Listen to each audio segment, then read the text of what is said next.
Hello and welcome to This One Thing, a daily video devotional coming to you from First Presbyterian Church of Fort Lauderdale. And together we'll be looking at one text and choosing one thing for you to consider. And we hope that you find this a thought-provoking, encouraging part of your day.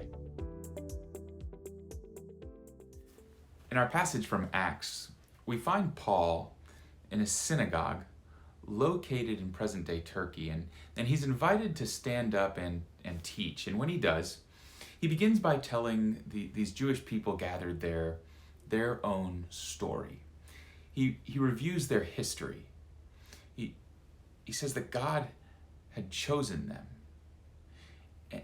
And then he begins with their rescue from Egypt and goes all the way through the reign of King David. He shares and reviews these parts of their history that were a part of their identity as people, these events that were remembered in the festivals that they celebrated, commemorated in the songs that they sang, events that dictated the very rhythms of their lives. And then Paul says this in verse 23. From David's descendants, God has brought a Savior, Jesus, as he promised. Paul begins with where they've been and then points to where God is going.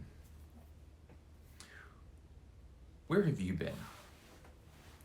What are those events in your life that have come to define you? Those events that have caused you to draw conclusions about yourself. Those events dictating the rhythms of your life.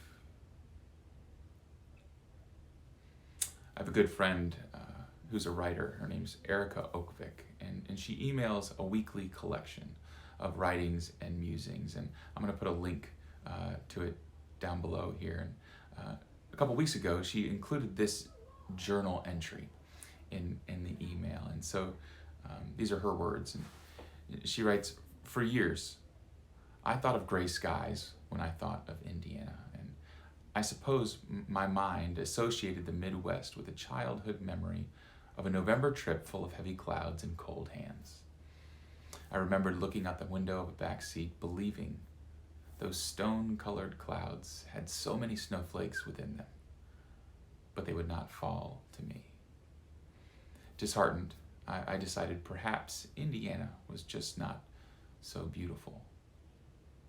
And more than a decade later, I was startled when I saw crisp, blue, magnificent skies over cornfields.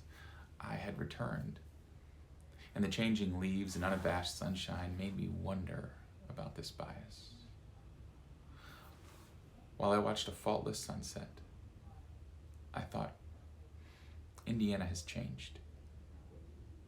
But really, I was just beginning to understand that my pairing of Indiana with gray skies, that was the mistake.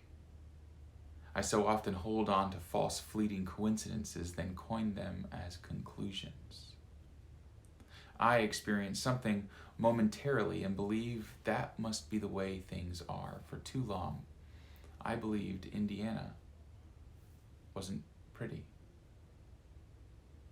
And how often do we also do this to ourselves too? We experience a storm, and then for ages we associate ourselves with ugly, bleak, hard clouds long after skies have cleared. We create prisons in our own overcast. We begin to believe that this is just the way things are. This is just the way I am. I realized then that it is not fair to stretch out a moment for a lifetime. Things never remain the way they are or were for very long. And on this pilgrimage, I finally got it. I accepted that I too am no longer gray skies, and I haven't been for a while. Like Indiana, I am an infinite blue sky, cornfields waiting for harvest. I woke up that next morning and I felt freedom. I felt my blue sky heart beat again. Friends, here is the one thing.